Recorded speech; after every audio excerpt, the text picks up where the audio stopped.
Salam, axşamınız xeyir olsun. Mən Fatimə Allahverdiyeva. Müəllimlər və digər pedaqoji kadrlar üçün təlimlər təşkil edən Edgrow Center və Aurum Progresso Center'ın rəhbəriyəm. Həmçinin bu axşamki təlimdə moderatorunuz kimi iştirak edəcəm.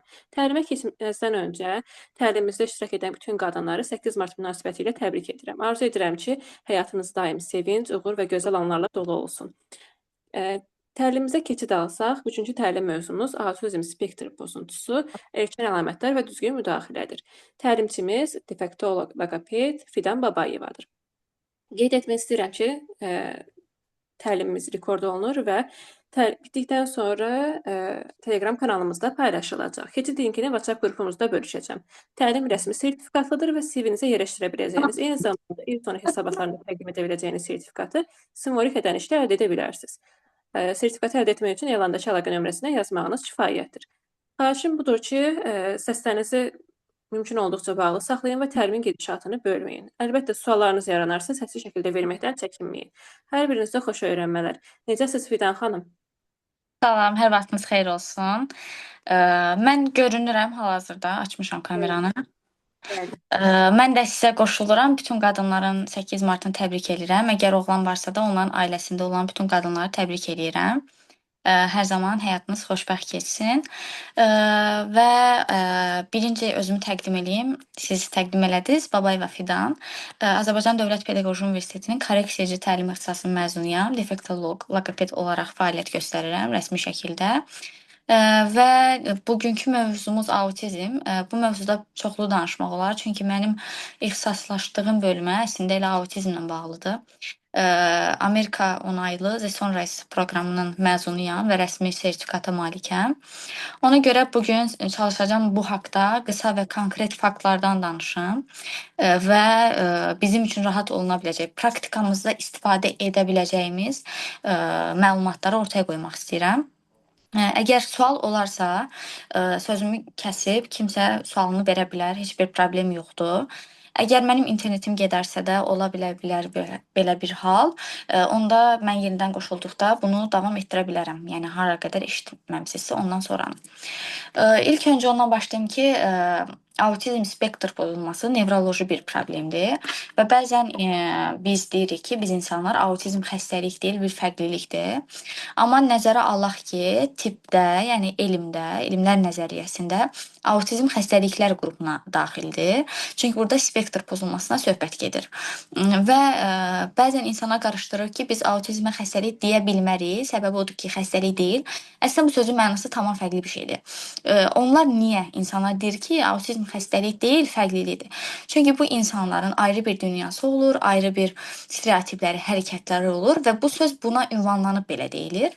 Və erkən əlamətlər autizm spektr pozulmasına adətən 0 və 3 yaş arasında artıq görünməyə başlayır.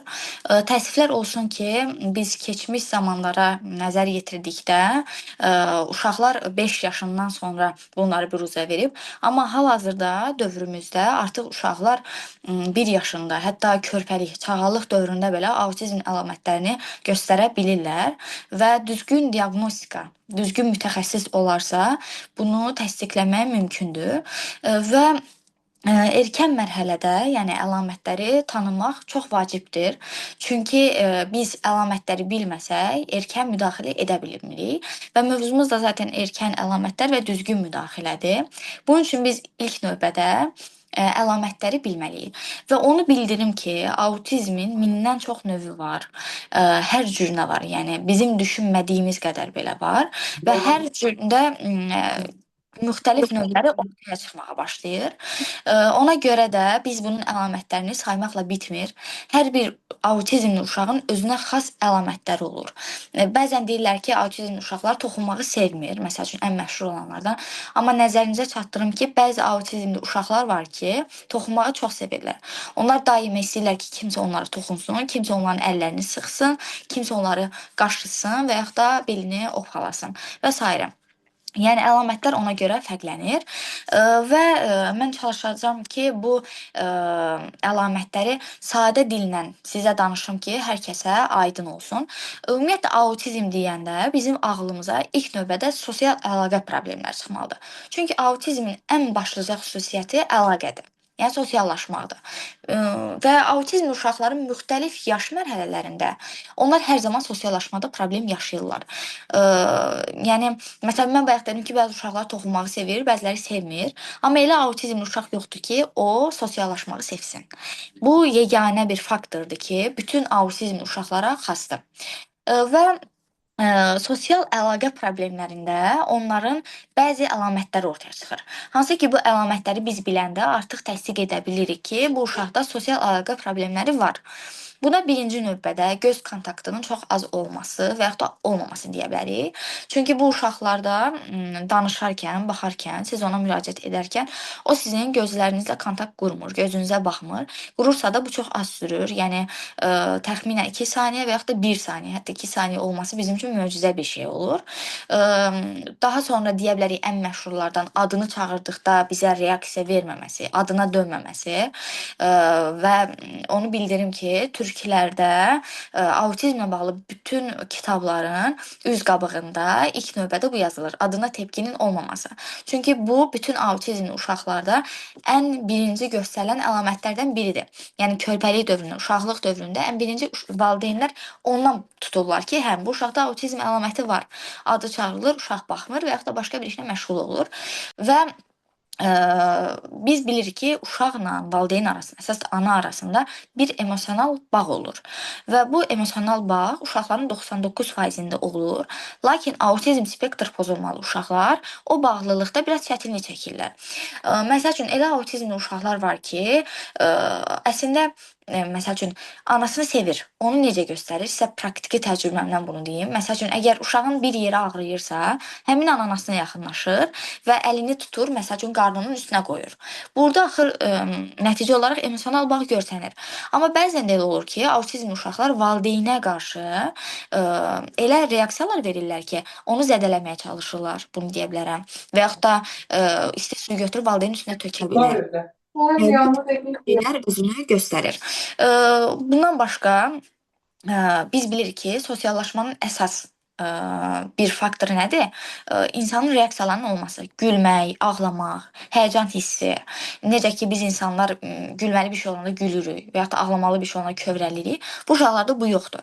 Əgər autizmli bir uşaqla bir evdə qalsaz, görəcəksiniz ki, siz ağlayanda o sizə baxıb gülə bilər.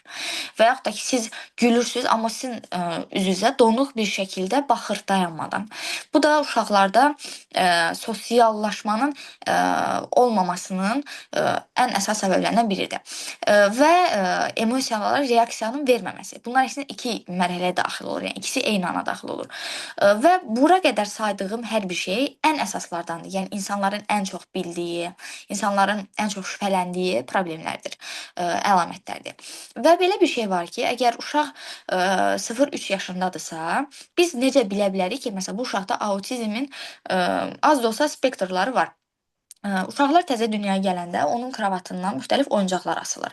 Və adətən normal inkişaf edən uşaqlar, normalda inkişaf edən uşaqlar o oyuncaqlar tərəfə əllərini uzadırlar, onları tərpədirlər, gülürlər, o səsə reaksiya verirlər.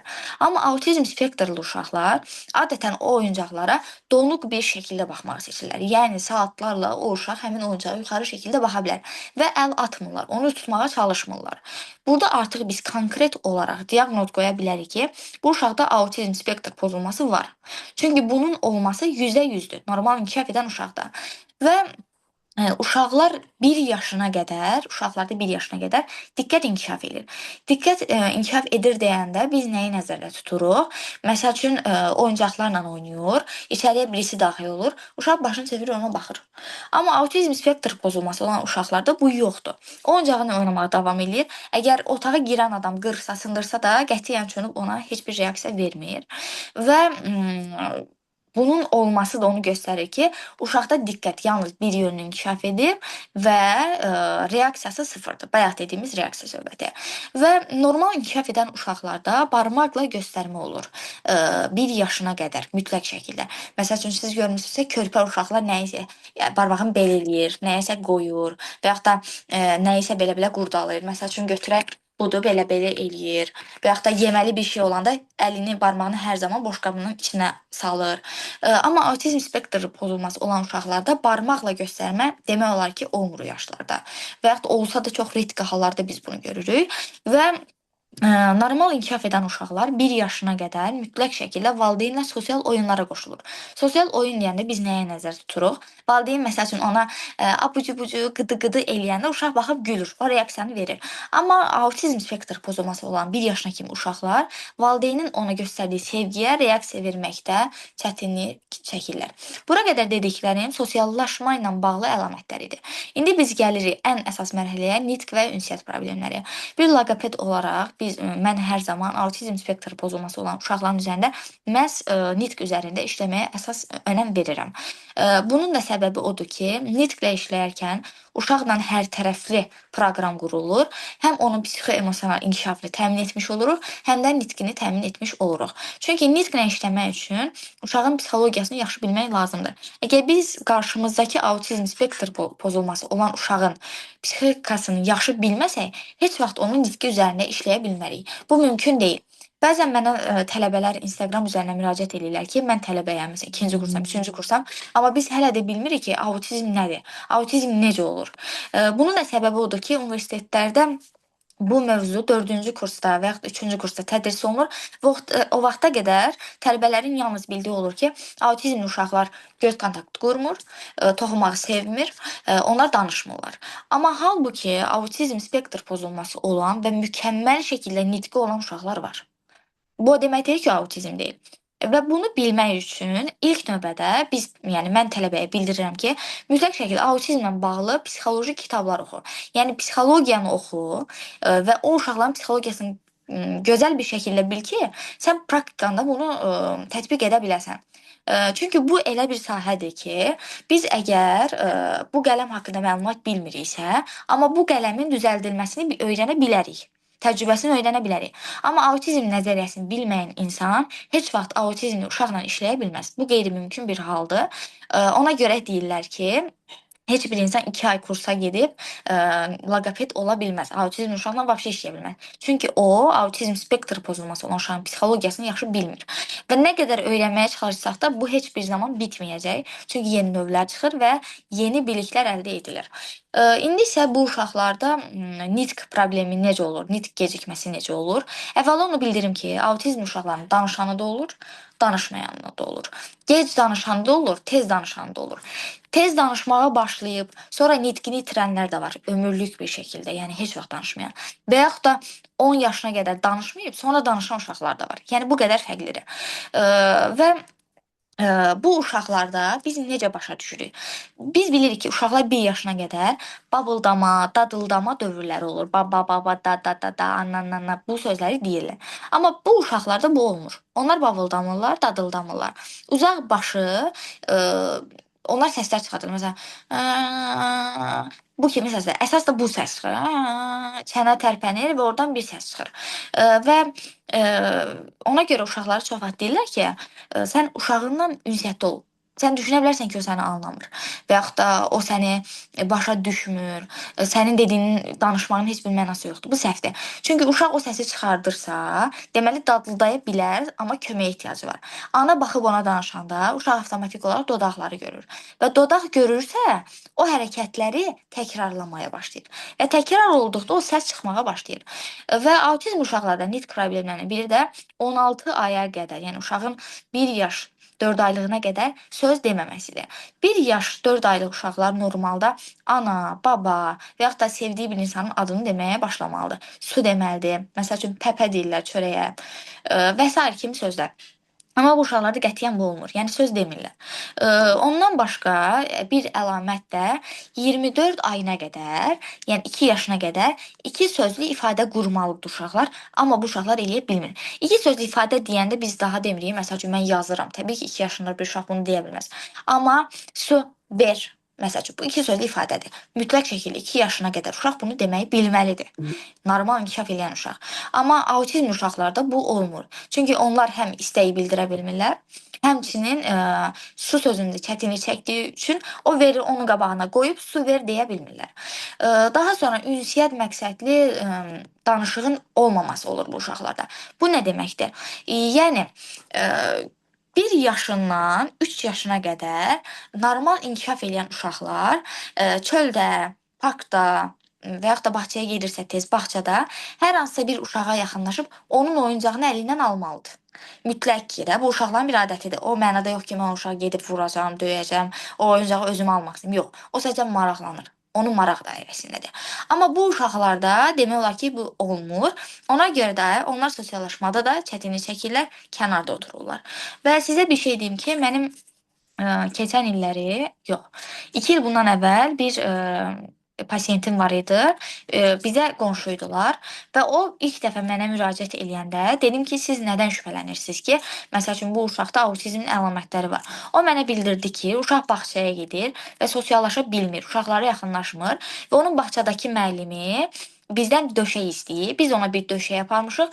Uşaq aparır döşəyi qoyur bağçada bir hissəyə və o döşəyin üstündə saatlarla oturur. Bu da onu göstərir ki, uşaq sosiallaşmaq istəmir və bunu bacarmır. Və ən böyük günah, ən böyük pis ordadır ki, həmin bağçada müəllim bunu dəstəkləyir. Uşaq hərəkət. Əslində o çalışmalıdır ki, uşaq sosiallaşsın. Amma o döşəyi istəyib ki, gətirin, verin, uşaq saatlarla o döşəyin üstündə otursun. Və niyə döşək istəyib, onu nə sizə də deyim. Uşaq yerdə də otura bilər də, xasanın üstündə də otura bilər bağçada və yaxud bağçadakı döşəyin üstündə otura bilər. Uşağın evdə bir döşəyi var, ona çox bağlıdır. Biz bilirik ki, autizm uşaqlarda əşyaya bağlılıq var və eyni o döşəyi istəyir ki, mən onu aparım bağçada, onu da müəllimə necə bildirib, heç bir şeyin üstündə oturmur və ağlayır. Müəllim də anlayır ki, evdə nəsə bir şey var, onun üstündə oturur. Valideyn də sorğulamır. Niyə bunu mənə istəyirsiniz? Niyə mənim uşağımı sosiallaşdırmırsınız? Aparır döşəyi qoyur bağçaya və uşaq buna davam eləyir. Bundan başqa autizm uşaqlarda ən çox görülən nitq problemi exolaliyadır. Exolaliya təkrarlamaq deməkdir. Bu nədir? Məsələn, mənim hal-hazırda elə bir uşağım var. Deyirsən ki, salam, deyir salam. Necəsən? O da deyir necəsən? Bu gün hara getdin? O da deyir bu gün hara getdin? Buna exolaliya deyilir. Deyilən hər bir sözün təkrarının olması. Və exolaliyalı uşaqlarla işləmək ən çətin mərhələdir. Yəni onu sizə deyə bilərəm ki, autizm uşaqla hər sahədə işləmək olar. Hər şeydə nəticə əldə eləmək olar. 3 ay ərzində, 4 ay ərzində. Amma exolaliya elə bir şeydir ki, bir ildə işləsəz, çox cüzi miqdarda o nəticəni alırsınız. Çünki çətin prosesdir. Və exolaliyanın olması birbaşa sinir sistemi ilə, baş beyinlə əlaqəli olduğu üçün bunu təkcə loqoped yox, həkimlə birlikdə əməkdaşlıq şəklində aparmaq lazımdır. Bu haqda da sonra başqa bir təlim olsa və yaxud da marağınız olsa mənə yazıb soruşa bilərsiniz. Çünki exolaliya çox böyük bir mövzudur. Hal-hazırda onu çox danışa bilmərəm. Bundan başqa deyə bilərik, sual verildikdə cavabın verilməməsi. Bu nə deməkdir? Məsəl üçün tipik inkişaf etmiş bir uşaq götürək. Ana deyir ki, balam acsan, uşaq belə eləyir. Və yaxud da belə eləyir. Və yaxud da elə bir reaksiya verir ki, ana başa düşür ki, bu uşaq acdır. Amma autizm uşağı siz buyursanız ki, məsələn 3 yaşı var da, acsan, o sadəcə üzünüzə baxacaq. Və yaxud da heç sizə qulaq asmırmış kimi bir reaksiya verəcək. Öz işi ilə məşğuldur. Daha sonra ən əsas şeylər deyə bilərik jestlərin olmaması. Biz jest deyəndə 1-3 yaş arasında uşaqların əsas jestləri nədir? Gələndə bay-bay eləmək, gəl eləmək, ver istəmək. Yəni bu jestlərin olması. Bu uşaqlarda təəssüf ki, bunların heç biri olmur. Və sosialı danışdıq, nitqi danışdıq. Gəlirik ən maraqlı və ən geniş bir mövzuya. Bunun da haqqında qısa məlumat verəcəm, vaxtımız məhduddur deyə. Təkrarlayıcı davranışlar. Buna stereotip deyirlər. Yəni elmi adı stereotip gedir. Stereotiplər nədir? Siz fikir vermisinizsə, videolarda əgər baxmısınızsa, autizm uşaqlar qollarını sallayır. Və yaxud da belə eləyir, əlinin içini vurulması. Və yaxud da belə eləyir. Ən çox görülənlərdən budur. Ağır autistlər var, atipik autistlər. Onlar ən çox belə eləyir və belə eləyir. Əlləri çırpmaq. Oyuncaqları sırayla düzmək. Bu da çox məşhurdur. Böyükdən kiçiyə düzmək. Bir böyük, bir kiçik düzmək. böyükdən kiçiyə doğru düzmək, kiçikdən böyüyə doğru düzmək, yumruları bir yerdə düzmək, nə bilim kvadratlar, hər şeyi sıralamağı çox sevirlər. Amma sevməyənlər də var ki, götürüb qatışdırır. Yenə dedim ki, fərqlilik var. Eyni oyunu uzun müddət oynaya bilmirlər. Bu demək olar ki, hamısında var. Elə autist uşaq tanımıram ki, yəni vaxta qədər neçəsini görmüşəm. Onlar eyni oyunu oturub məsələn 1 saat oynasınlar. Bəzən valideynlər bunu qatışdırır. Məsələn deyirəm ki, eyni oyunu oynayır saatlarla. Deyir ki, bəli Fidan xanım, mənim uşağım bir maşınla düz 5 saat oynayır. Əslində uşaq 5 saat bilirsiniz nə edir? Təkər fırlanır, təkərə baxır. Təkəri fırladır. Açır, bağlayır Kamazın arxa hissəsini. Bu oyun deyil axı. Oyun nədir? Uşaq məqsədli şəkildə bir şey eləsin. Məsəl üçün bu qələmdirsə, biz bunu nə edirik? Yazı üçün istifadə edirik. Uşağa oyuncaq verirsən ayı. Onu məqsədli şəkildə necə oynaya bilər? Ayını gəzdirə bilər. Ayını məsələn tumarlaya bilər, tüklərinə baxa bilər və yaxud da ayının dilinə teatr qoya bilər. Salam, necəsən? Mən yaxşıyam, bu kimi şeylər. Amma uşaq saatlarla bir oyuncaq varsa bu oyun sayılmır. Və bu uşaqlarda belə bir şey var. Məsəl üçün biz bunu seans boyunca mən hər dəfə görürəm. Deyirəm ki, məsəl üçün adı Asildir, türkdür. Deyirəm ki, Asil, bax bu topdur. Topa bax nə gözəldir. Mən topu sənə atacağam, sən də mənə at. Mən topu atıram, Asil topu götürür, qaytarır mənə. Və mən topu atmaq istəyəndə görürəm ki, Asil arxasını çevirib gedir orada dəftərləri qurcalayır. Diqqət tamamilə yayındı və başqa bir oyuna keçdi. Və bizim məqsədimiz nədir işləyərkən? Praktikada istifadə edə bilərsiniz.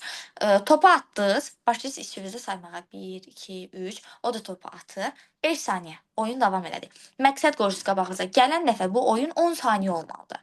10 saniyə olandan sonra hər dəfə də bir metod tapmalısınız. Necə onu 10 saniyə elə bilərəm? Sonra bu dəfə 10 saniyə oldu, gələn dəfə 20 saniyə uşağın davam etməlidir. Və bu bizim məqsədimiz olur. Biz uşaqda təkrarlayıcı davranışları həm azaldırıq, həmçinin uşağın oyun diqqətini inkişaf etdiririk, həm də uşağın sosiallaşmasına kömək eləyirik. Və görürsüz, bir oyun vasitəsilə uşaqda nə qədər əlamət üzərində işləyirik. Bayaq dediyim kimi, əl çırpmaq və onlar əli belə çırpmırlar uşaqlar, əlin içini çırpırlar. Bu da nədən bağlıdır sizə deyim. Biz bilirik ki, barmaq uclarında sinirlər var və bu uşaqlarda sinir problemi var. Və onu da deyim ki, barmaq ucunda gəzmək ən məşhurlardandır. Bilirsiniz niyə? Dabanda bütün sinirlər birləşir. Dabanı basmaqda çətinlik çəkirlər ona görə. Həmçinin barmaq ucunda da sinirlər var. Çırpanda belə eləmək onlara çox böyük bir təsir bağışlayır. Ona görə belə elə.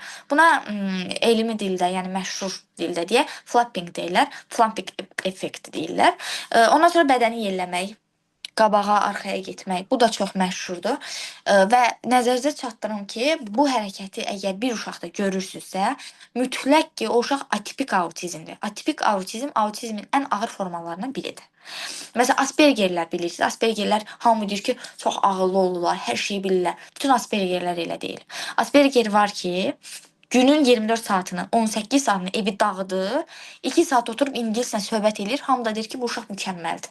Elə deyil. Aspergerlərin qıraqda o qədər ağır davranışları olur ki, biz 1 saat belə onlarla qıraqda oturub nəsə eləyə bilmirik. Ona görə də mütləq şəkildə uşağı yaxşı tanımaq lazımdır. Ondan sonra biz təkrarlı stereotiplər çox şey deyə bilərik və ən məşhurları deyəcəm. Eyni səslərə takıntılı olmaq, eyni videolara takıntılı olmaq, eyni çizgi filmi 1000 dəfə eşitmək. Bir mahnı seçirlər, o mahnıya bəlkə 2 il hər gün qulaq asırlar. Səhər duranda qulaq asır, axşam yatanda qulaq asır. Əşyalara bağlılıq olmasın. Məsəl üçün bir dənə oyuncağı olur, tutaq ki bu ayıdır. O ayı ilə gəzir, yatır, durur hər yerə. Hətta ayaq yoluna belə o ayı ilə gedir.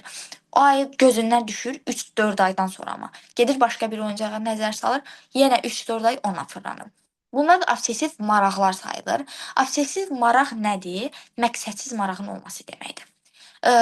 Sonra ən əsas əlamətləri deyirəm, gəlirik sensor həssaslığa. Sensor həssaslıq bayaq dediyim kimi, məsəl üçün toxunmağı sevmək, sevməmək və autizm uşaqlarda dedim ki, hər şey çox fərqli olur. Bəziləri sevir, bəziləri sevmir. Bəziləri məsəl üçün toxumağı sevir, bəziləri sevmir. Biz deyirik ki, autizm uşaqlar səsə qarşı həssasdırlar. Qulaqlarını belə tuturlar. Səs-küylü yerdə dayana bilmirlər. Amma bəzi uşaqlar var ki, autizmli uşaqlar nauşniksiz gəzə bilmirlər. Daim orada bir mahnı olmalıdır. Görürsünüz necə fərqlidir. Və yaxud da autizm uşaqlar var ki, işığa nifrət edirlər. Gündüz bayıra çıxmır uşaq. Çünki çox həssaslığı var. Qara eynək alırlar uşağa ki, hər tərəfi bağlı. Qara eynəklə günorta işığa çıxsın, o vitamini ala bilsin bədəndən. Yəni elə uşaqlar var. Amma elə uşaq da var ki, qaranlığı sevmir. Yatanda belə autizm spektrlidir. Deyir ki, işıq mütləq şəkildə yanıq olmalıdır. Əgər onu söndürsəz, o gecə 3-də də durub başlayacaq dünyanı dağıtmağa. Müəyyən geyimlərdə dözümsüzlük. Bayaq dedi ki, əşyalara qarşı bağlılıq olur. Bu paltarlara qarşı da olur. Məsələn, bir koftanı seçdisə, bir ay müddətində o koftanı geymək istəyə bilər. Və biz çalışmalıyıq ki, bunu azaldıq. Ona görə də autizm spektr pozulması olan uşaqlara biz tövsiyə edirik ki, çox fərqli paltarlar alınmasın. Əgər onun bir dənə sevimli köynəyi varsa qara, o köynəyin formasında fərqli rənglər olsun. Və yaxud da eyni o rəngdə, amma fərqli köynəklər olsun. Onda biz onu rahatlaşmış oluruq. Çünki o uşaq hər dəfə onu görəndə nə qədər stres çəkir, nə qədər əsəbləşir. Biz bunu bilməyə bilərik. Amma onu ona yaşatmamaq lazımdır. Və ən qorxulanı biz saç kəsilməsindən qorxmaq. Autizm spektr pozulması uşaqlar saçını kəsməyə nifrət edirlər. Bunun da səbəbi nədir? Məsələn, biz saçımızı kəsəndə bu bizə normal gəlir, amma əsas oğlan uşağı autistlərdə saçımız bir sinirdir. Ümumiyyətlə saçı kəsəndə biz sinirlərə toxunmuş oluruq. Məsəl üçün deyirlər ki, qadınlar saçını kəsəndə sanki dünyaya yenidən gəlmiş olurlar. O uşaqlar da elə hiss edirlər əslində. Biz onu 1% hiss ediriksə, onlar onu 1000% hiss edirlər. Ona görə də qorxa bilirlər, incidə bilirlər və əgər bərbər yaxşı bir səbri varsa, təbii ki, səbirli bir bərbərə getməlidir. Onun yanına gedəndə uşaqla bir yerdə onun treneri, autist trenerlər olur, logopedlər defekti olur, getməlidir ki, həmin an ona bir dəstək olsun. Və bəzən deyirlər ki, yəni mən bunu çox eşidirəm, autizmli uşaqlarda ağrıya qarşı reaksiya yoxdur. Bu düzdür. Məsəl üçün mənim Asil dediyim uşaq çox sevir ki, mən onu çimdikliyim. Gətirir əlimi tutur ki, məni sıx. Barmağımı belə elə. Ağrıyır ha, əslində belə eləyir. Amma ondan əl çəkə bilmir. Əslində ağrı var. Ağrını hiss eləyir, amma ağrını sevir. Biz buna ağrıya reaksiya verməmək deyə bilmərik. Ağrıya reaksiya verməmək odur ki, uşağın üstünə qaynar su tökülür və uşaq sadəcə qalır, özünü tərpətmir. Heç bir şey hiss eləmir. Amma bu belə deyil. Onlar onu hiss eləyirlər. Bizdən daha çox hiss eləyirlər. Amma o ağrını sevirlər. O ağrını çəkməyi sevirlər. Ona görə də mütləq şəkildə bunu qarışdırmamalıyıq. Və ən əsas şeylərdən fırlanmaq, yerində dönmək, və yaxud da dönən əşyaya baxmaq, paltar yanmışına baxmaq, maşın təkərinə baxmaq. Bu da məşhurlardan biridir. Demək olar ki, autistlərin 90%-də var və əşyaları iyləmək. Məsəl üçün, mənim bir uşağım var, həmişə onun yanına gedəndə mən iynir. Sadəcə iynir. Əgər məndən sevmədiyi bir qoxunu hiss eləsə, heç vaxt mənə yaxın gəlməyəcək. Ona görə də bu uşaqlarla işləyəndə, əgər siz autizmli uşaqlarla işləmək istəyirsinizsə, mütləq şəkildə ətirdən istifadə eləməməlisiniz seansa gedəndə. Əgər o ətri vursaz, o uşaq o ətri bəyənməsə, həm onun o günkü əhvalını pozursunuz, həm də sizə qarşı bir sərt reaksiya görə bilərsiniz. Sizlə heç vaxt oturmaya bilər, sizdən çəkinə bilər, qorxa bilər. Yəni bu kimi şeylər ola bilər. Ondan sonra ağıza aparmaq. Mən bunu çox eşitmişəm. Deyirlər ki, autizmli uşaqlar hər şeyi ağzına salır. Bu bir mifdir. Əslində körpə uşaqlarda da bu var ki, hər şeyi ağzına aparır, dişləyir, sındırmaq istəyir. Bu bilirsiniz nədir? Kəşf etmək. Uşaq toxunaraq, onun yeməli olduğunu bilməsə belə onu hiss eləmək istəyir. Onu tanımaq istəyir. Bu normal bir şeydir. Yəni autistlərə xas bir şey deyil. Bütün uşaqlara aiddir. Bütün uşaqlar hər şeyi ağzına apara bilər. Yox, əgər uşaq məsəl üçün 10 yaşındadırsa, autistdirsə, onda ağzına apara bilər. Bu normaldır. Amma 3 yaşlıdırsa aparırsa, biz deyə bilmərik ki, o apardı, o autizmli. Yəni bu artıq bir mif sayılır. Və növbəti nədən danışacağam? Oyun davranışlarında fərqlərdən, bəli, 5-ci onu yazmışam. Oyun davranışlarında fərqlər. Oyun davranışında fərqlər nədir? Məsəl üçün, biz uşaq vaxtı oynamışıq evcik. Kuklamız olub, anı olub, atı olub. Məsəl üçün, ana aparırdı kuklanın ağzına yemək verirdi. Ham elirdi, yeyirdi. Bu uşaqlar evcik oynaya bilmirlər, qətiyyən. Və sizə bildirim ki, əgər bir autizm uşaqla işləyirsinizsə, ən gözəl oyun evciyi-evciyidir. Qıraqdan çox sadə görünə bilər, çox belə şey gələ bilər ki, ayda bu qədər metod var, niyə evciyi-evciyi? Amma evciyi-evciyi oynamaq o qədər uşağı inkişaf elətdirir ki, həm sosial, həm nitq, həm davranış. Siz orada, o oyunda hər şeyi uşağa ötürə bilərsiniz. Təbii ki, düzgün metodlar vasitəsilə. Çünki biz deyə bilmərik ki, autizm uşağına belə oynamaq lazımdır. Bunu heç kim məsləhət görə bilməz, mən qarşı. Çünki hər bir autizm uşaqla fərqli bir oyun növləri var. Mənim hal-hazırda uşaqlarımın hər birinə fərqli oyunlar qururam. Fərqli metodlarla işləyirəm. Niyə? Çünki elə bir şey yoxdur ki, bütün autistlərə uyğun olsun. Mümkün deyil də. Yəni mən bunu çox görürəm Instagramda. Deyirlər ki, autizm uşağına işləyirsə, bunları deyə bilməzsiniz. Bunları eləyə bilməzsiniz. Elə bir şey yoxdur. Onu heç kim deyə bilməz. Elə uşaq var ki, onu eləyə bilərsiniz. Elə uşaq var ki, onu eləyə bilməzsiniz. Həyatı boyu sizə qulaq asmaz. Və oyunlarla davranışda bayaq dedim ki, ən əsas fərq oyun oynayanda maşının təkərinə baxmaq, fırlanan şeylərə baxmaq. Məsəl üçün elə uşaqlar var ki, biz bu qəpiyi istəsək dəftərin üstünə atıb fırlada bilmərik də, normal. O qədər onlar professional olurlar ki, bu qəpiyi elə fırlada bilər ki, bu qəpi məsəl üçün az saniyə orada fırlana bilər. Çünki onlar onu artıq öyrəşiblər. Bir stereotipə çevrilir, bir rutinə çevrilir bu onlar üçün. Və rutin demişkən gəlirik rutinə. Autizmli uşaqlarda ən çox olan dəyişiklik rutindir. Onlar eyni yeməyi sevirlər, eyni geyimi geyməyi sevirlər, eyni stereotipləri eləyirlər. Rutin dəyişəndə, məsəl üçün hər gün ta ki 8-də qalxır, bu gün 9-da qalxdı, vsyo. O gün o uşağın günü belə loru deyil, məhv olur. Əsəbi olur, qırıb tökmək istəyir. Və yaxud da bu arada bütün autist uşaqların, yəni %99-u çox tezdən dururlar. 7-də onlar ayaq üstə olurlar. Niyə? Çünki axşam tez yatırlar. Bunda bir neçə səbəbi ola bilər. Əgər uşaq dərmandan, psixoloji dərman istifadə edirsə, çox eləyir, tez yatır onun təsirinə və yaxud da ki, onlar o qədər gün içində enerjini verirlər ki, tez yorulub saat 8-də yatırlar, axşam səhər 7-də artıq oyanmış olurlar. Bunlar artıq rutin halına keçmiş olur.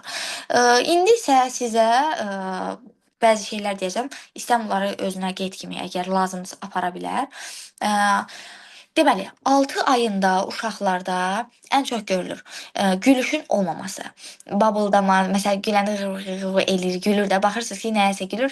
Hətta el arasında deyirlər ki, uşağı mələklər güldürür. Əslində uşağı mələklər güldürmür. Bu bir mifdir. Uşaq həmin an gördüklərini kəşf etməyə çalışır, baxır, öyrənir və artıq onda gülüş yaranır. Kimsə ona güləndə o da gülür. Və göz kontaktının olmaması. Körpə uşaqlar mütləq şəkildə göz kontaktı qururlar. Hamısında olur. Əgər yoxdursa, artıq biz şübhələnə bilərik 6 ayda ki, bu uşaqda mütləq şəkildə psixiatr aparmaq lazımdır, psixoloq aparmaq lazımdır, sahə hekiminə aparmaq lazımdır ki, uşağa baxış keçirsin. Bir də onu bildirim ki, mən buna çox rast gəlirəm. Uşağı aparırlar həkimə. Həkim deyir ki, bu uşaqda heç problem yoxdur. Falan kəsdə gez danışırsa, o da danışacaq. Və bizim ölkənin ən böyük bədbəxtçiliyi ondadır ki, həkimlər loqopedlərlə, defektoloqlarla əməkdaşlıq etməyi sevmirlər. Əsas da dövlət xəstəxanaları. Bunun da səbəbləri var. Çünki onlar defektologiyanı universitetdə keçmirlər. Bu ixtisas tibb universitetində tədris olunmur. Türkiyədə tədris olunur mütləq şəkildə. Onlar 5 il boyunca defektologiyanı orada keçirlər, tibb oxuyanlar. Çünki hal-hazırda gündəmdir. Autizmli uşaqlar çoxalır, spektrli uşaqlar çoxalır, sindromlar çoxalır, ona görə keçirlər. Amma bizim ölkəmizdə olmadığına görə onlar bu haqqda bir biliyə sahib deyillər və araşdırmırlar. Ona görə də əməkdaşlıq etməyi sevmirlər və valideynlərə belə yalançı vədlər verərək onları uçuruma doğru aparırlar. Gəldik 9 aya. 9 ayında adına reaksiyaları olmur və onunla sosial münasibəti keçmək istəyən valideynə qarşı heç bir reaksiya verməməyə başlayır. Yəni sadəcə baxır cinə. Ana vecinə deyil, ata vecinə deyil. 12 ayında isə barmaqla göstərmə olmur, əl sallamır, babıldama, dadıldama yoxdur. 16 ayında tək sözlər olmur. 2 sözlü cümlələr qurulmur. Məsəl üçün su ver. Həmçinin 24 ayında da bunu eləmək olar. Yəni demək olar.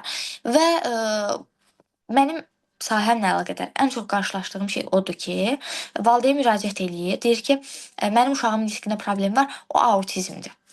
Deyirəm ki, siz bunu hardan bilirsiniz? Deyir, axı autizmlər danışmır. Bu da yenə yanlış bir bilgidir, verilir valideynə, kimlər səslənir, qohum, əqraba, o bu. Onu deyər ki, nitqin gecikməsi təkcə autizm demək deyil. Əgər uşaq gec danışırsa, o demək deyil ki, uşaq autizmdir. Uşağın gec danışmasının müxtəlif səbəbləri ola bilər, yüzlərlə. Ən məşhuru bu ola bilər ki, eşitməsində problem varsa, gec danışır. İnkişafında problem varsa, gec danışır. İnkişaf həm bioloji, həm də psixoloji olaraq deyə bilərik. Dil inkişafının pozulması. Dil inkişafının pozulması deyəndə bəzən bu sahəni araşdırmayıb, sadəcə işləmək xəttinə işləyən insanlar deyirlər ki, dil inkişafı odur ki, nitq gecikməsi. Nitq gecikməsi başqa şeydir. Dil inkişaf pozuntusu başqa şeydir.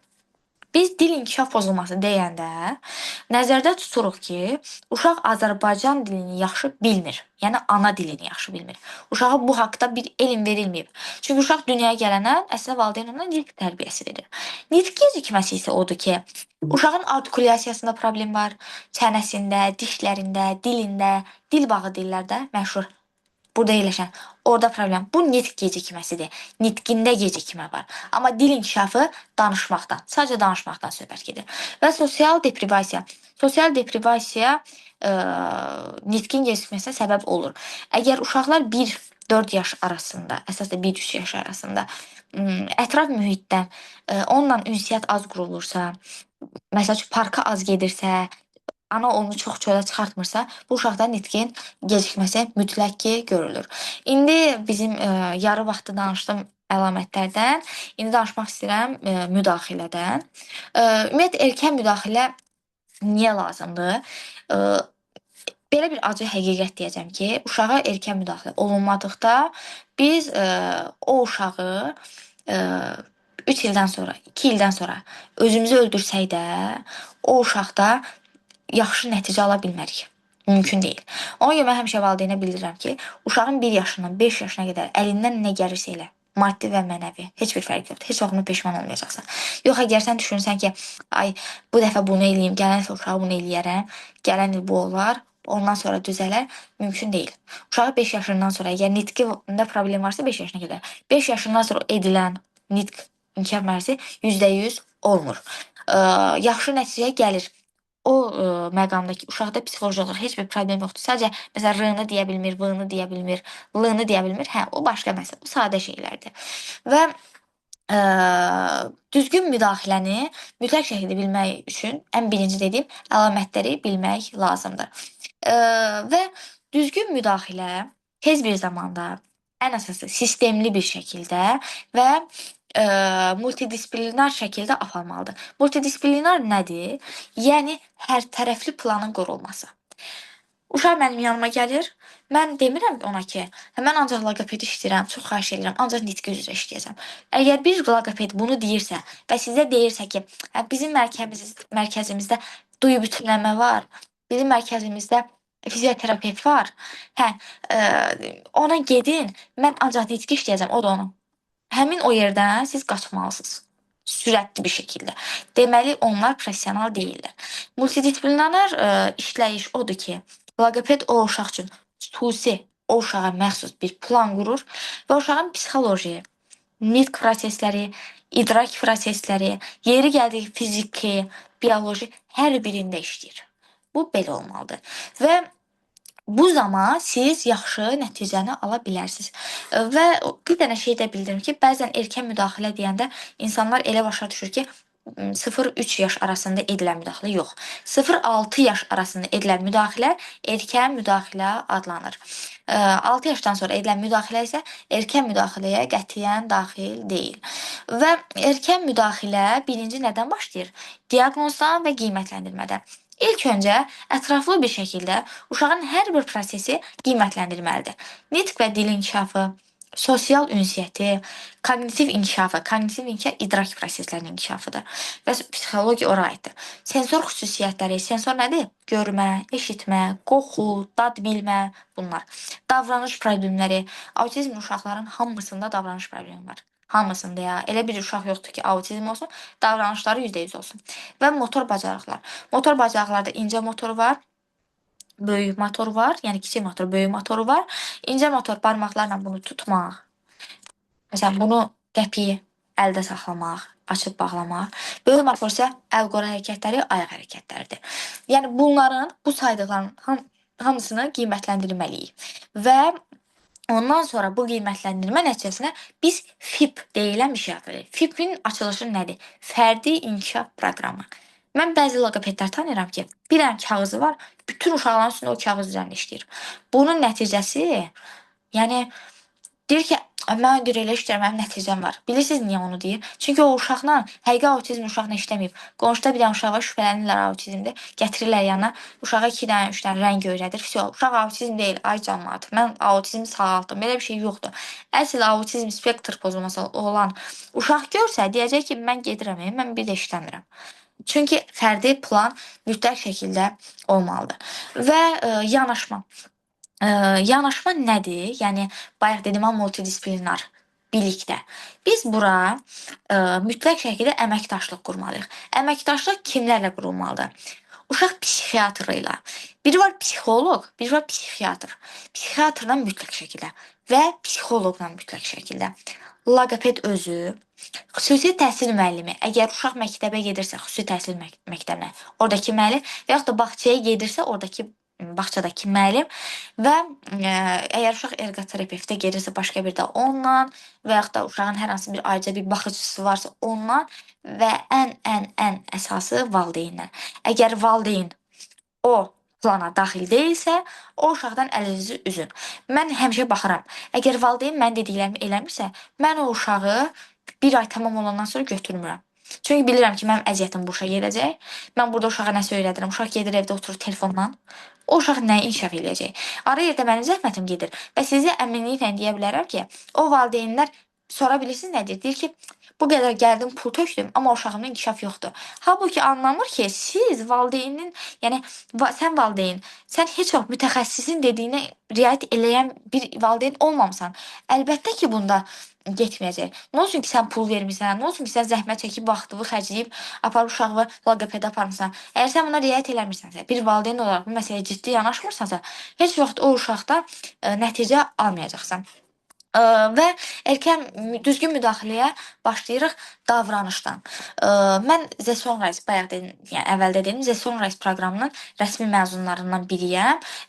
O vaxtı universitetdən mən yönləndirilmişdim və bildiyim qədərilə hal-hazırda tədris eləyən yoxdur. Universitet tərəfindən bu mənə pulsuz şəkildə verilmişdi.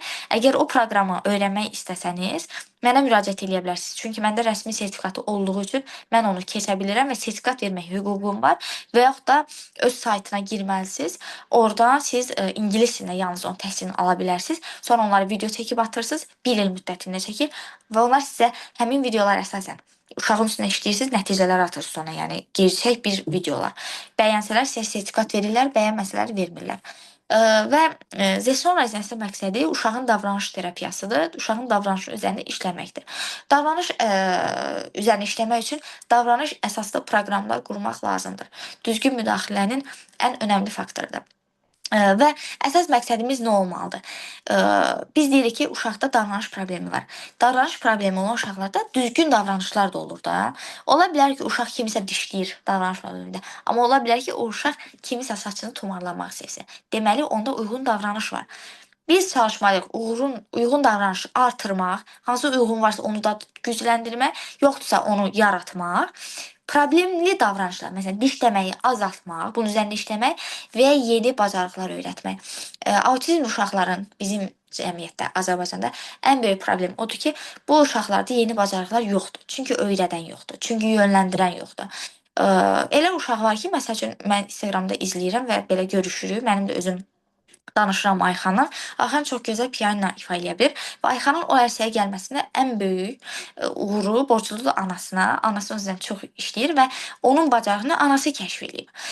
Və yeni bacarıqlara mütləq şəkildə biz daxil elə bilərik. Rəsm çəkmək, pul saymaq. Pul saymaq özü bir bacarıqdır. Uşağa bunu öyrətmək olar.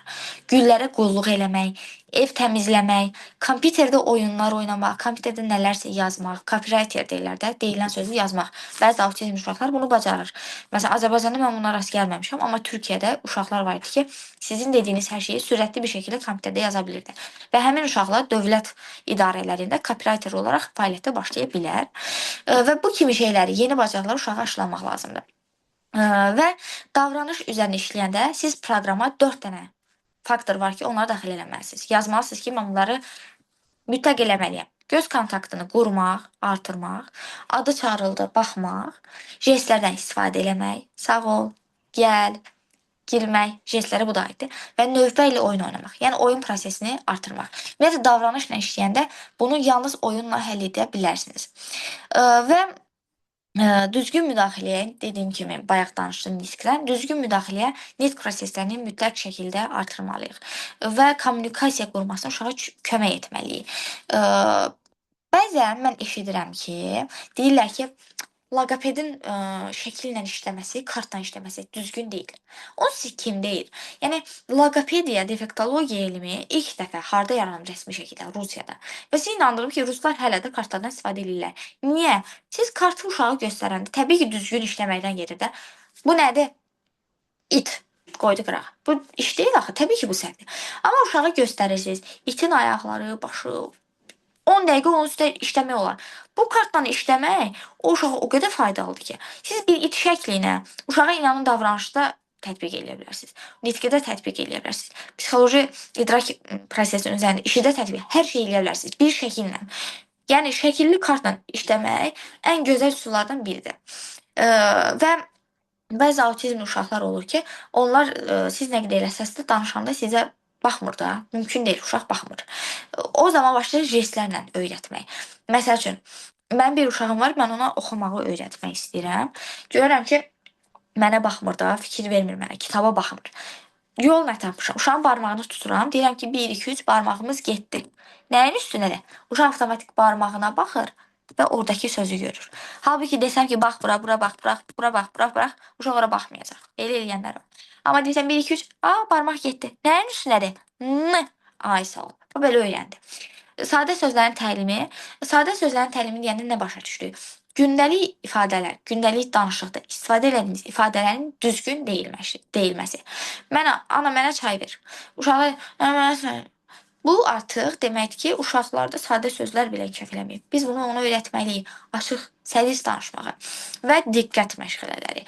Nitqlə işləyəndə mütləq şəkildə diqqətin üzərində də işləməyi bacarmalıyıq.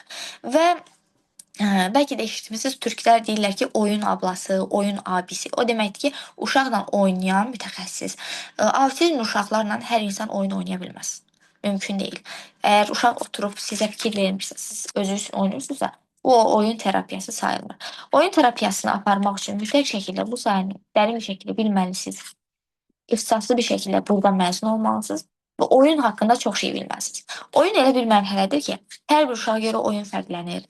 Hər bir oyunun öz metodologiyası var. Hər bir oyunun öz məqsədi var. Hər bir oyunun öz planı olmalıdır. Və biz autizm uşaqlarına oyun terapiyası deyəndə nəzərdə tutmuruq. Uşaq gəldi, baxır görə hansı oyuncaq boşdur. Top boşdur. Gəl futbol oynayaq, gəl voleybol oynayaq. Oyun terapiyası deyil. Oyun terapiyası bir həftə qabaqdan yazılır dəftərə.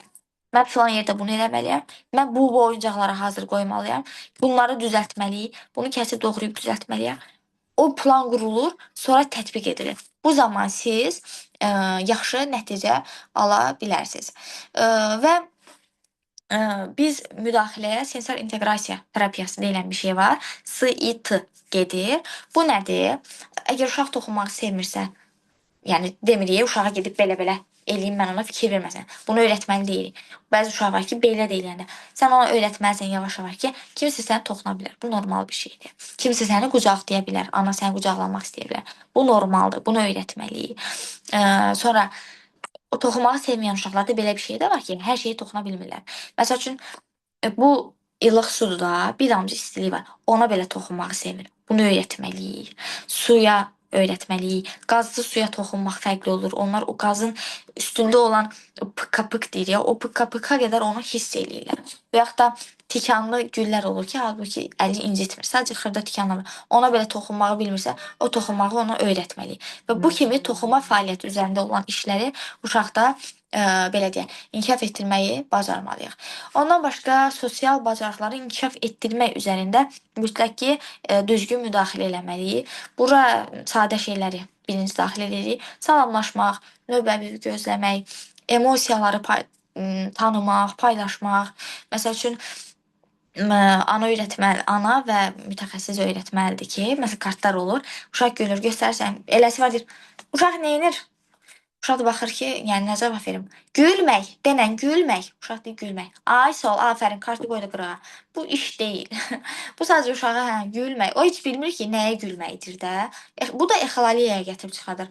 Mən adam tanıyıram ki, uşaqdan işləyir, uşaq autizmlidir. Uşağın exalaliyası yoxdur, amma mütəxəssis də belə deyək. Mütəxəssis elə işləyib ki, uşaqda exalaliya yaranıb.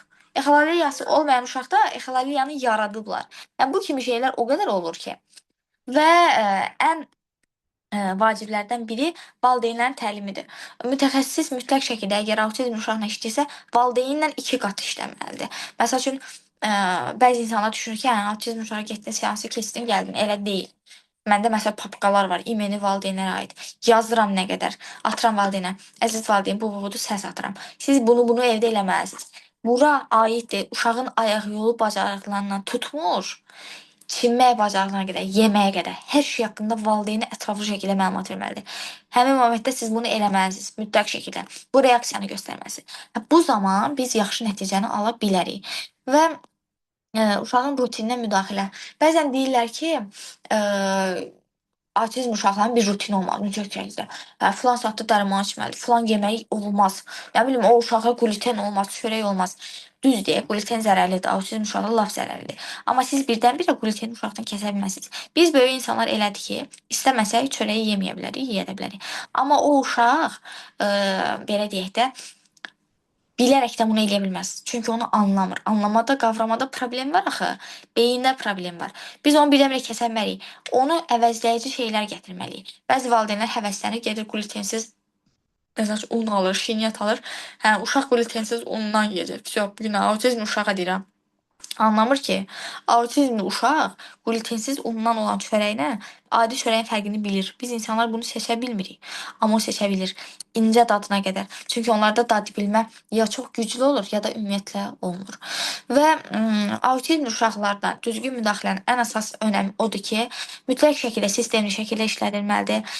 Həftəmizə 7 gün götürsək, 7 günün ən azı 4 günü mütəxəssis işləməlidir. Adətən 3 deyirlər. Okay, 3 də olar. Və yerdə qalan günləri hər gün minimum 1 saat valideyn evdə uşaqla işləməlidir. Və ən son olaraq mən deməliyəm prinsipləri burada qeyd eləmişəm nələrdir? Erkən başlamaq prinsipi, fərdi proqram hazırlamaq prinsipi, davamlı məşğələ prinsipi, multidisiplinalar yanaşma və valideynin iştirakı. Bu kimi şeylər olarsa, siz mütləq şəkildə uşağınızda çox yaxşı nəticələr ala bilərsiniz. Mən danışdım bu qədər. Burada suallar var. Mən indi o suallara cavab vermək istəyirəm. Amma mənim oğlum saç kəsəndə dayanır. Dediyim kimi, elə uşaq var ki, dayanır, sevir. Elə uşaq var ki, nifrət eləyir. Ağlayır, hər şey eləyir ki, saçı kəsilməsin. Mən məsəl üçün Türkiyədə bir uşağım var idi, mənim oğlan idi. Saçları burdan idi. Bilirsiniz niyə? Qətiyyən icazə vermirdi. Yatanda belə kəsəndə uşaq dururdu ayağa. Yəni, bu kimi şeylər ola bilər. Oğlan uşaqlarına da evcilik. Əlbəttə ki, evcilik oynayanda bunun oğlanı, qızı yoxdur. Çünki evcilik elə bir oyundur ki, evcilikdə heyvanlar ola bilər, əşyalar ola bilər. Siz özünüz də düzəldə bilərsiniz. Ana var, ata var, bacı var, qardaş var. Dostluq əlaqələrini öyrədə bilərsiniz. Evcilik oynayıb uşağa tualet təlimi vermək olar ki, tualetdə necə oturmaq lazımdır. Durandan sonra oyuncaq özünü necə təmizlədi, əllərini necə yudu. Biz yəni evcilik deyəndə hər şeyi nəzərdə tuturuq. Qohumumun uşağı var, 2-ci sinifə gedir, danışa bilmir, anlayır, amma izah edə bilmir sanki. Bir uşağı var, 2-ci sinifə gedir, danışa bilmir, anlayır, amma izah edə bilmir. Hə, sanki 1 yaşı var. Psixiatriyaya, psixoloqa aparırlar, xeyri yoxdur, nə etmək olar. Əgər uşaq 2-ci sinifə gedirsə, danışa bilmirsə, deməli ciddi bir şəkildə burada böyük bir problem var. Siz getməlisiniz birinci həkimə, həkim sizi yönəltməlidir psixiatra, psixoloqa yox, psixiatra. Psixiatra gedirsiniz, psixiatr sizi tibbi komissiya var. Tibbi komissiyaya gedirsiniz, orada diaqnoz qoyulur və siz sənəd alırsınız uşaq üçün. O sənədi alandan sonra məktəbə yönəldilməlidir. Xüsusi təhsil məktəbinə. Orada işləmək lazımdır. Və mütləq şəkildə belə bir uşaqla tez bir zamanda bayaq dediyim multidisiplinar proqramla işə başlamaq lazımdır. Loqopedə də getməlidir, psixoloqla da işləməlidir. Amma yaxşı mütəxəssislə işləməlidir mütləq şəkildə. Gluten nəyə zərərdir onlara? Belə deyim sizə. Biz çörək yeyəndə bizim həzm sistemimiz o gluteni qanımızda parçalamağa kömək eləyir. Yəni bizim qanımız elədir ki, o parçalamağa kömək eləyir. Və qanın parçalanması birbaşa olaraq sinir sisteminə əlaqəlidir. Siz fikir verirsinizsə, əsəbi insanların bəziləri ya çox kök olur, tez əsəbləşən, psixoloji problem, ya da çox arıq olur, çox zəif olur. Bu ondan asılıdır. Ya yemir və zəifləyir ya da çox yeyir, bu parçalama baş vermir. Vitamin bölgüsü düzgün getmir. Bu uşaqlar da elədir. Əgər glutendən çox istifadə eləsə, həddindən artıq kökəlmə yarana bilər. Oğlum 3 yaşındadır, loqopedə gedir. Bir ay bundan qabaq sözlər deyirdi, rəngləri, meyvələri mənimlə birgə təkrar edirdi. Son bir aydır ki, təkrar etmir. Nədən olar sizcə? Bu onda geriləmə deməkdir. Əgər 3 yaşındadırsa, loqopedə gedirsə, Ə, əvvəl yəni sözlər deyirdisə, indi demirsə bu normal deyil. Siz bunu araşdırmalısınız. Necə araşdıra bilərsiniz? Ya həmin loqopedlə danışmalısınız, proqramı dəyişməlisiniz. Və yaxud da araşdırmalısınız. Bunun da səbəbi nədir? Ola bilər ki, uşaq nədənsə təsirlənib ətraf mühitdən. Ona görə danışmağı dayandırıb. Və yaxud da kimsə ona danışan zaman sözünü kəsib, reaksiyası fərqli olub. Yox, əgər uşaq indi ümumiyyətlə rəngləri, meyvələri təkrar eləmirsə, hə, deməli burada proqram 100% dəyişməlidir. Yəni loqopeddən istəyin ki, proqramı sıfırdan dəyişsin. Bu onda geriləmə deməkdir. Geriləmə necə ola bilər? Əgər uşaq məsəl üçün deyəndə ki, get sarı stəkanı gətir, sarını gətirirdi. Amma indi deyəndə get sarı stəkanı gətir, qırmızını gətir, bu geriləmədir. Yox, əgər uşaq gedib məsələn sarını gətirir, amma sarı dedi, yəni sarı demir nitq olaraq. Bu geriləmə sayılmır. Uşaq tanıyır, bilir, sadəcə demir. Bunda artıq ancaq nitqdə problemi görə bilərik. Siz harda olursunuz? Mən hal-hazırda Suraxanda yaşayıram və bizə terapiyalar evdə olur. Yəni mən uşağın evinə gedirəm. Yanıma bir uşaq gəlirdi, 3 yaş 6 aylıqdır. 5-ci seansda nəticə görmək istəyirdi anası, amma uşaq hələ də oturmurdu. Stulda falan birgə ağrı hissi yox idi. Özünü vururdu, başını çırpırdı. Tipik autizm. Stereotip hərəkətlər var idi. Göz kontaktı yox, adına reaksiya yox. Anasına dedim mütləq psixiatr aparın. Çünki anası deyirdi autizm deyil. Sizə onu bildirim ki, autizmi siz də bilirsiniz zaten. Mən də nitq xəritəsini ona əsasən qurmuşdum. Çox düzgün eləmisiniz və bu uşaqla təkcə siz loqoped yox, həmçinin idmana da getməlidir ki, enerjini orada itirsin. Başını çırpması, özünü vurması o deməkdir ki, sizin elədiyiniz boşa gedir. Oğlum 1 yaş 5 aylıqdır. Göz təması var, reaksiyaları var, adına reaksiyası var, amma komandaları hələ başa düşmür. Bu normaldır. Sizə onu deyim ki, 1 yaş 5 aylıqdırsa, deyəndə ki, məsələn, get bunu gətir, eləmirsə, məsələn, 10 dəfə eləmir, bir dəfə eləyirsə, bu normaldır. Danışmır. Bu nitq gecikməsi sayılır. Bu deməkdir ki, mütləq şəkildə loqopedə müraciət eləməlisiniz. İndi eləməsəz, ondan sonra nitqini irəli aparmaq çətin olacaq. Mütləq şəkildə indi eləyin. Məsələn, sözünüzə qüvvət, mənim hazırda bir uşağım var. 1 yaş 4 aylıqdır, adı Gəraydır. Gəray da elədi. Məsələn, reaksiya var, göz təması artıb, onun zəif idi. Adına reaksiyası yox idi, indi var. Amma komandaları başa düşmürlər, çox normaldır. Çünki bunlar təzə-təzə yaranıb deyə bunlar yoxdur da. Yəni yavaş-yavaş getməlidir. Bədən üzvlərini bilmir. Bu inkişaf ləngiməsidir. Əslində bilməlidir. Bu inkişaf ləngiməsi sayılmır, xeyr. İnkişaf ləngiməsi biraz böyük bir məfhumdur. Sadəcə uşaqda bəzi proseslərdə geriləmə görülür. Yəni mütləq şəkildə loqopedə, defektoloqa, yəni defektoloqa müraciət eləməyiniz mütləqdir. Mənim oğlum autizm spektr pozulması danışığı da var, az-çox şey başa düşür. Amma məktəbdə biraz oturub sıxılır, gəzir sinifdə, dərsi pozur. Nə etməliyəm? Danışır, 6 yaşı var. Çox normal bir şeydir. 6 yaşında autizm spektr pozulması olan uşaq məktəbdə durub gəzirsə, müəllim imkan yaratmalıdır, şərait yaratmalıdır ki, o uşaq rahat istədiyi vaxt durub gəzsin. Yox, əgər gedib kimisə dəftərini alıb yerə atırsa, kimisə qələmini eləyirsə, bu artıq normal deyil. Uşağa davranış terapiyası verməlidir defektoloq tərəfindən. Yox, əgər bunları eləmirsə, sadəcə gedib gəzirsə, bu normaldır. Yəni siz bunu uşağı qadağa qoya bilməzsiniz. Heç kim bundan ixtiyar yoxdur və müəllim də buna şikayət eləyə bilməz. Qətiyyən. Öz yaşadığınız yerdə gedirsiniz, yoxsa başqa rayonlara? Xeyr, başqa rayonlara getmirəm. Mənim hal-hazırda rayonda yaşayan 2 dənə uşağım var. Onları necə işləyirik? Yaşları azdır da. Mən valideynə proqram atıram. O valideyn həmin proqram əsasən işləyir. Yəni izah edirəm ki, belə-belə eləməz. Həmin valideyn mütləq şəkildə mən video çəkib atır və yaxud da onlayn danışanda mən qıraqdan telefona baxıram ki, valideyn ona necə işləyir. Yəni mütləq nəzarət olmalıdır. Çünki bir dənə valideyn var idi, ona proqramı yazıb göndərdim, uşaqla işləmirdi. Yalandan dedi ki, mən işləyirəm. Sonra mən bir aydan sonra o uşağını yoxlamaq üçün rayona gedəndə gördüm ki, heç bir nəticə yoxdur və əmin oldum ki, işləməyib. Çünki mən videoda atmırdı. Salam, oğlum 2 yaş 3 aylıqdır, tam danışmır. Cümlə qurur, amma mızıldayır. Göz kontaktı var, ana reaksiyası var, komanda reaksiya verir. Sadəcə oyuncaqları düzür və saçına əl vurmağı qoymur. Bağlı olduğu mahnı var, normaldırmı, qorxmalıyam mı?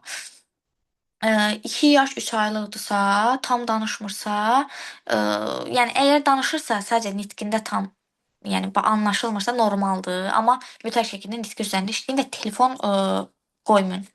Bu yaş riskli yaşdır. Hazır risklidir belə deyək. Telefon qətiyyən verməyin. Göz kontaktı varsa əla, adın reaksiyası varsa əla. Komandalar elirsə super. Oyuncaqlar düzürsə biz bunu öyrənməliyik. Əgər siz oyuncaqları düzən vaxt, oyuncaqların yerini dəyişəndə uşaq həddindən artıq reaksiya verib, özünü məsələn əli ilə başına vurursa, yerə vurursa, başını yerə vurursa, sizi vurursa, bu artıq biraz qorxuludur. Yox, əgər sadəcə ağlayırsa, qaçıb gedirsə, hə, bu normaldır, uşaq hərəkətlər eləyir. Amma bağlı olduğu mahnı var. Əgər o mahnını 7-24, yəni çox-çox qulaq asırsa, normal deyil. Siz bunu tədbir görməlisiniz. Yox, əgər məsələn sevir o mahnını, hə, bu normal bir şey sayılır. Burada qorxulu heç nə yoxdur. Nömrənizi qrupa atacaqlar. Fatimə xanıma deyərsiz, sizə göndərər. Deməli, bir uşaqla işləyirəm. 6 yaşı autizmdir. 2 yaşdan təlimdə olub, amma nə bədən üzə bilinir, nə də anlama qavramı yox dərəcədə. Deməli, o uşaqla yaxşı işləməyiblər. Birinci budur. İndi 3 ay işləyirəm, bədən üzrə tam öyrənməyib, amma təqlid və aram zamzamı öyrənib. Normaldır. Yəni 3 ayda bunların olması çox yaxşı bir şeydir. Çünki uşağın 6 yaşı var və 6 yaşından sonra alınan nəticə biraz gec olur. Siz yaxşı proqramlı, sistemli şəkildə işləməyə davam eləyin, daha da yaxşısı olacaq. Özünü döyməyi var, hə, istədiyi olmayanda özünü döyür. Artıq onda siz mütləq şəkildə yaxşı bir psixiatra, psixoloqa müraciət eləyin. O demək deyil ki, sizin uşağınız autizmdir falan filan. Başqa bir problem ola bilər ki, onu tez aradan qaldıra bilərsiniz. Yəni bunu saxlatmayın da. Ay uşaq 10 yaşına çatanda da çox əsəbi olsun, gərgin olsun. Bu normal bir şeydir. Onun gələcəyi üçün siz onun həkimə gedin. Amma dediyim kimi yaxşı bir həkimə gedin. Sizi aldatmasın ki, hə, budur. Və ya da dərman yazıb sizi göndərməsin evə. Mütləq şəkildə uşaqla işləməyi bacaran, araşdırın ətrafınızda. Yaxşı bir həkim tapın, müraciət edin ki, uşağım özünü döyür. Bu nədən ola bilər? Uşağı yeri gəlsə göndərəcək enseqlografiyaya, başa belə taxırlar, toklar. Görmüsünüz yəqin də onu eləyəcəklər. Orada da heç bir problem çıxmasa, deməli sadəcə gərginlik var uşaqda, stres, müxtəlif dərmanlar yaza bilər, istifadə edə bilərsiniz. Yox, əgər o enseqlografiyada xətlərdə problem çıxsa, demək ki, psixoloji bir problemdir. Bunu da təbii ki, dərmanla müalicə etmək mümkündür.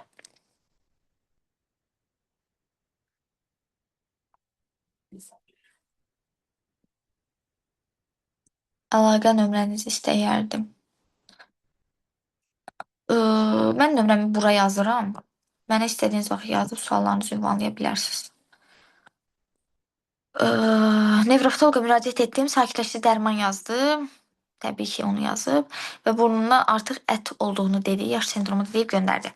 Birinci onu deyim ki, nevropatoloqlar hamısı elə eləyir. Sakitləşdirici dərman yazılır, antibiotik.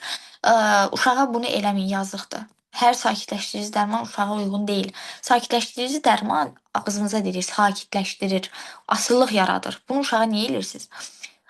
Burnunda ət olanda uşaq aqressivləşmir. Mifdir. Mənim də burnumda ət olub. Düzdür, mən indi bilmirəm o vaxt necə olmuşam, amma ona təsir göstərmir.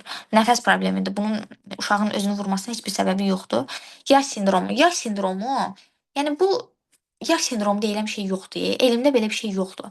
Sadəcə nevropatoloqlar dediyim kimi bu təhsili almırlar tibb universitetində və Instagramda, TikTokda görülən yaş sindromu, nə bilim nə, belə bir şey yoxdur. Yəni bu sadəcə bir deyilən bir yalandır. Təliminiz çox olsun. Biz tələbələr üçün yaxşıdır. İstədiyiniz vaxt mənə müraciət edə bilərsiniz, yaza bilərsiniz WhatsApp-a. Instagramımda baxa bilərsiniz, videoları paylaşıram. Orada da sualları yönləndirə bilərsiniz. Mənə əsasən tələbələr Instagramdan yazırlar hər hansı bir sualları olduqda.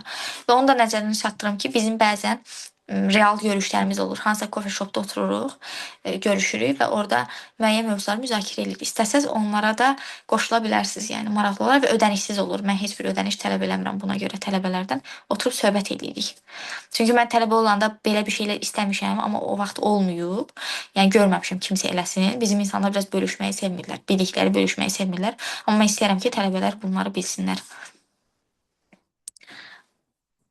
Əlbəttə Instagramda mənə yazın. Instagramda əslində DKT Fidan Babayeva yazan kimi çıxır. Oradan mənə yaza bilərsinizsə və biz görüşək orada yazarıq. Aha, əla. Orada paylaşıram görüşləri. Qoşula bilərsiniz istədiyiniz vaxt. Valideynlər də qoşula bilər həmçinin. Və bizim valideynlərlə danışıqlarımız olur. İstənilən bir valideynə ödənişsiz şəkildə mən onlayn müraciətlərini qəbul edirəm. Təşəkkürlər, çox gözəl təlimdir. Mən təşəkkür edirəm qoşulduğunuz üçün. Başqa sualınız olarsa istədiyiniz vaxt mənə yaza bilərsiniz, suallarınızı yönləndirə bilərsiniz. Belə əgər aramızda tələbələr varsa, çalışın bu sahəni yaxşı öyrənin, yaxşı araşdırın, daim yenilikləri öyrənin. Çünki yenilikləri bilməsək bu uşaqlarla işləyə bilmərik. Biz universitetdə sadəcə öyrənirik ki, biz loqopedi, amma əslində loqoped olmaq çox böyük bir şeydir və bunu dərindən bilmək lazımdır. Mən təşəkkür edirəm, çox sağ olun. Əziz Fidan xanım, dəvətimizi qəbul etdiyinizə görə sizə minnətdarlığımızı bildiririk. Düşünürəm ki, bu təlimdə iştirak edənlərin hər biri autism sahəsində kifayət qədər geniş məlumat əldə elədi. Qrupumuzda mütəmadi olaraq təlimlər təşkil olunur. Tövsiyəm odur ki, qrupu tərk etməyəsiniz, həmçinin həmkarlarınızı dəvət edəsiniz. Sertifikat üçün elandakı əlaqə nömrəsinə yazmağınız kifayətdir. Gecəniz xeyrə qalsın. Növbəti təlimlərdə görüşənədək. Sağ olun.